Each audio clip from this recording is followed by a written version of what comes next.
Hey everybody, this is writing micro lesson number 8 on writing effective conclusions for Honors 111 in the Civilization sequence of the Honors College at the University of Maine, and I'm the instructor, Rob Glover. So today, we're going to talk about conclusions, how to craft conclusions, and I want to start by talking about why conclusions are important. I think sometimes we underemphasize the importance of conclusions. We just kind of go through the motions to close out our writing, and hopefully what I'm going to go through today will encourage you to think more systematically and intentionally about your conclusions. So why are conclusions important? Well, they're your last word.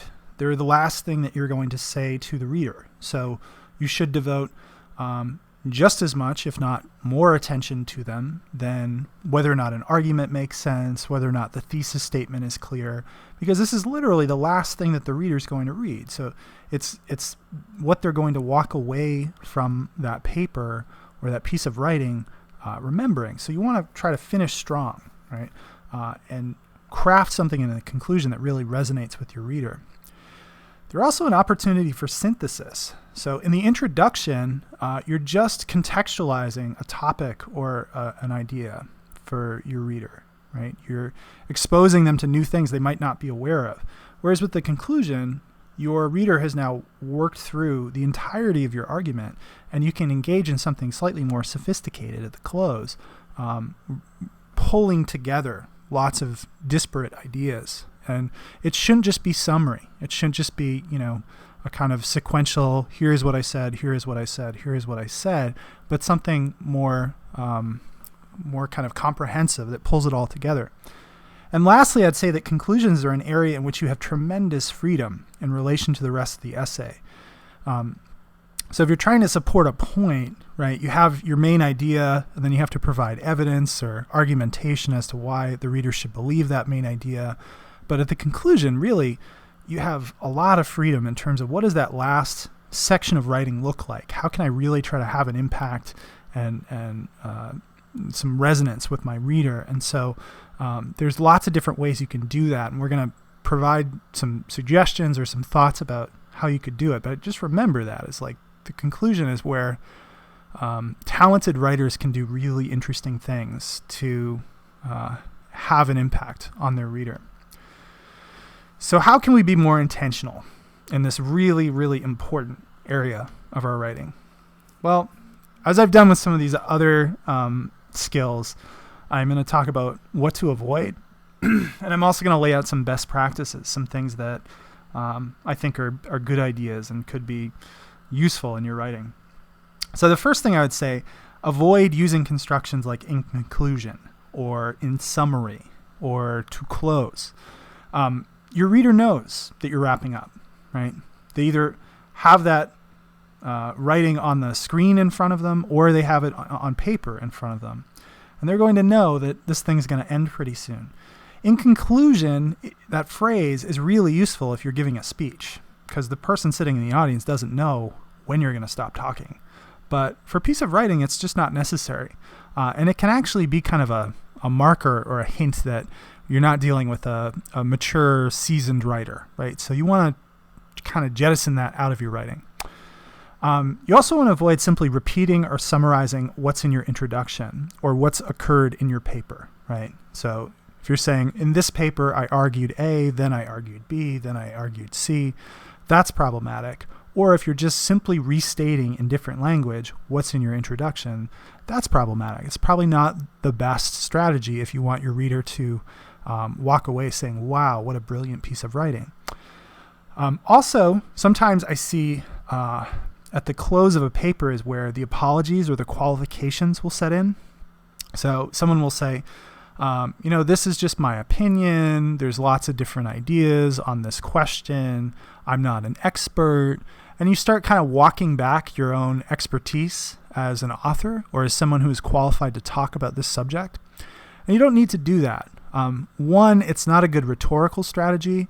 If you, if you were going to go buy a car and the salesman gave you the pitch and then said, well, but I don't know, there's lots of different car salesmen and they all think different things. And there's lots of great cars out there. And, you should probably go, talk to my competition down the street. You won't want to buy a car from that person. And in the same way, as a writer, you're going to, if the author ends on a note of kind of uncertainty, or they waver a little bit in terms of supporting their own argument, you're not going to trust that author as much, right? So you don't need to do this. The place to introduce and address weaknesses in your argument is with counter-arguments. And ideally with counter-arguments, you introduce them and then you respond to them. But this kind of blanket, I'm sorry if this is wrong, or I'm sorry if I'm not as much of an expert as I should be, the conclusion isn't a good place for that, and that's not a good general practice.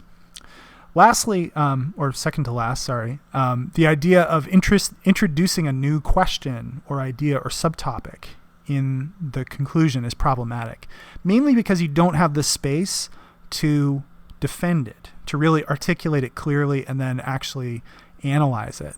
So you shouldn't be introducing any fundamentally new ideas. You might be raising questions that your analysis has provoked, that are kind of bigger, more comprehensive questions, but not a new subject, not something else that is entirely unrelated to what you've analyzed in the paper. And then lastly, and I see this sometimes, and I'm pretty sure it's just a function of fatigue. Writing can be exhausting, but there's papers that just end abruptly. And the reason that they end abruptly is because there's not any clear conclusion. There's a last paragraph, which someone looked at and said, yeah, that seems good enough, right? I'm where I need to be in terms of page length. That says something that suggests some sort of finality or closure. That's going to be the conclusion. Well, don't do that, right? The conclusion should be something that you think about. It's intentional, it's systematic, and it tries to sum up for your reader what you've done in the paper.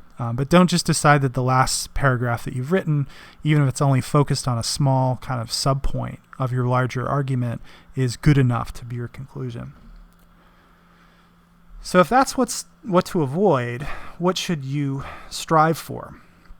Well, the first thing I would say, and this is perhaps the most important, is that a conclusion, a good strategy for writing a conclusion, is often the so what question, right? So your reader has read your argument, they've considered your evidence, considered the claims that you're making, and maybe they're on board, but they are asking themselves, so what? Why does this matter? Why is this piece of writing and these arguments that it's presenting, why are they significant? Why should I continue to think about them? And so you have to make some sort of argument as to why that is, right? Like, why is it important?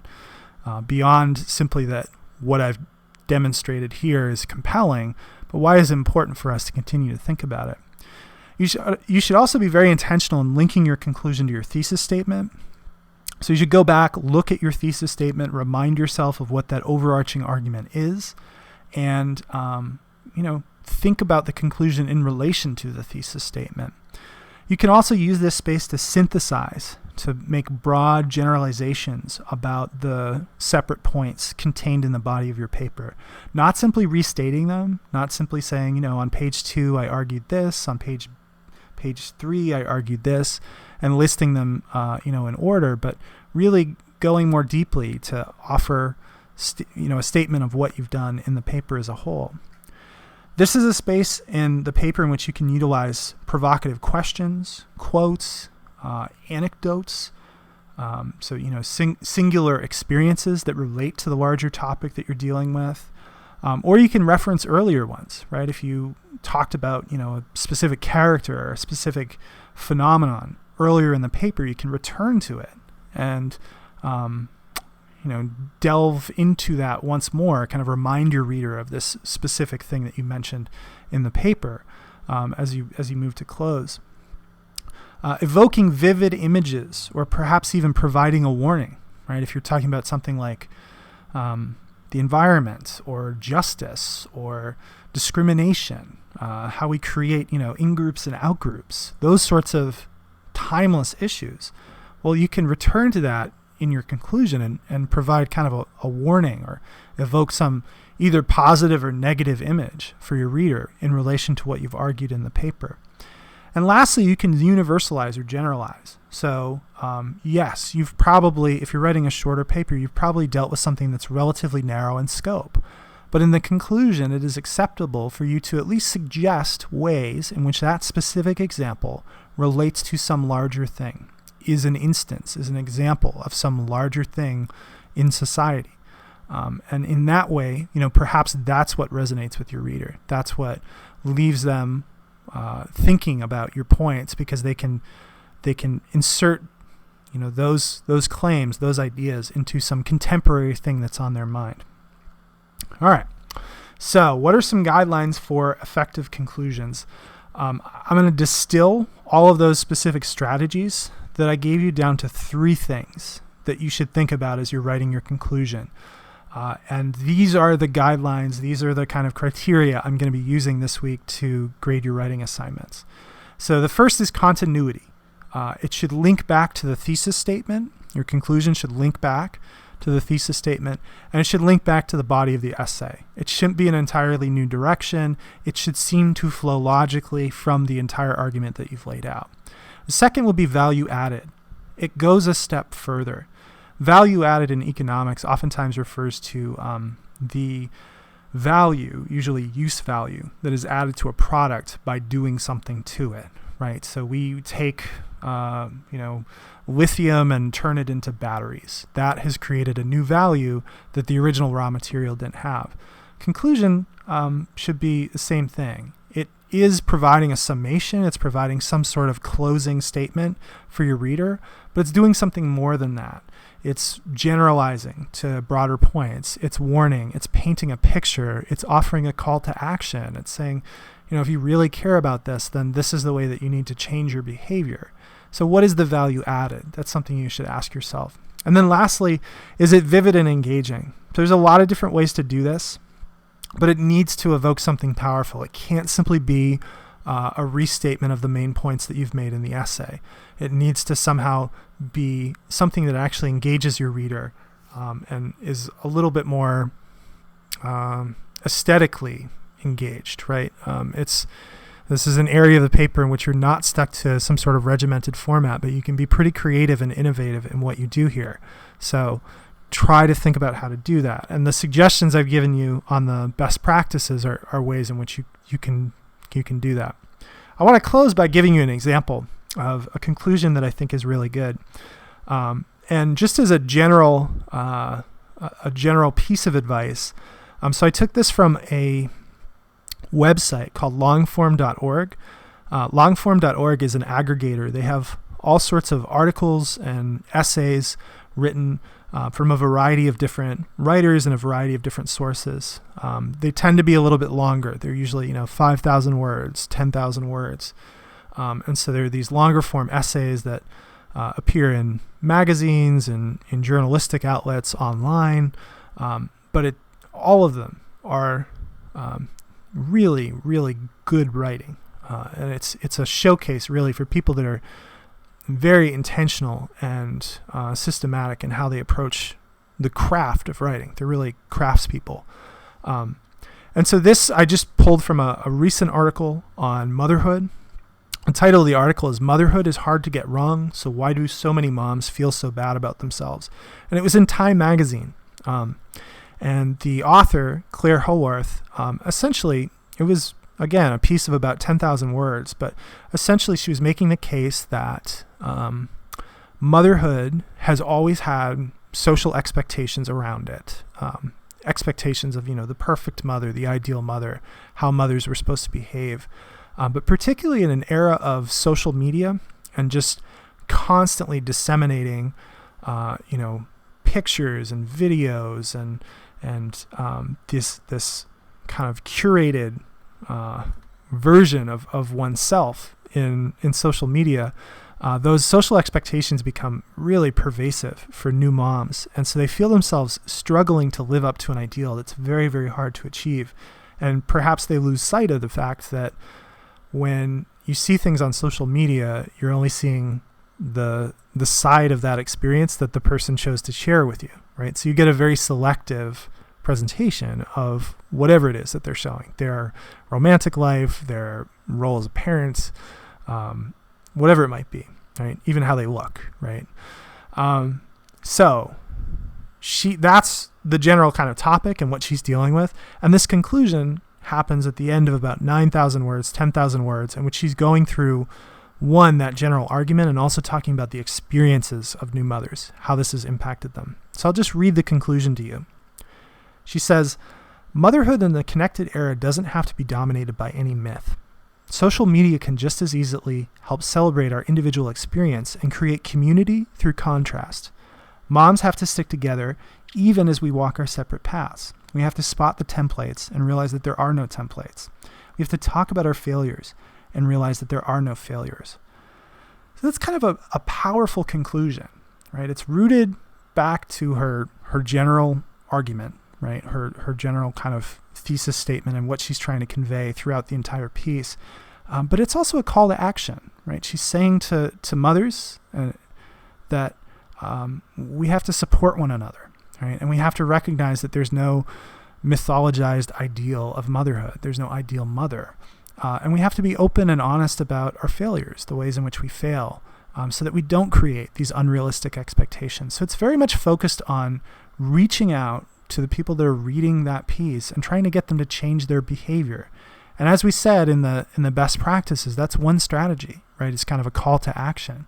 This is something that if you read this and you're on board and you think the argument makes sense and you believe the evidence supports the argument, this is what you should be doing. So I provide that just as an example, but I encourage you to read these sorts of pieces, these sorts of longer form pieces, look at the conclusion and ask yourself, what are they doing in that conclusion to make it more interesting? It's usually not just a restatement of what they argued. It's not a restatement of their introductory paragraph. It is something else. There is some sort of value added, and it is usually vivid imagery that's trying to get people to think about something in a different way. So that is, I think, a very good example of one type of conclusion. But also be mindful that this might not work if you're writing an essay on something that's not related to people's contemporary experiences in the same way. So if you're talking about, translation issues in the Odyssey, like that might not be something that you can make this kind of inspirational call to action appeal in your conclusion. So you have to also be adaptive to what you're writing about. There are some resources I'll suggest here. One is the University of North Carolina's Writing Center has a good set of tips and tools about writing conclusions. And the other one is University of Richmond. Their online writing center is called the Writer's Web. And they have, kind of similar to what I did here, just a list of do's and don'ts for the conclusion. So just a reminder that the things that I'll be focusing on for this week's assignment are these 3 points. So you should really zero in on those. And that's going to do it for conclusions. So I look forward to reading your work. Thanks.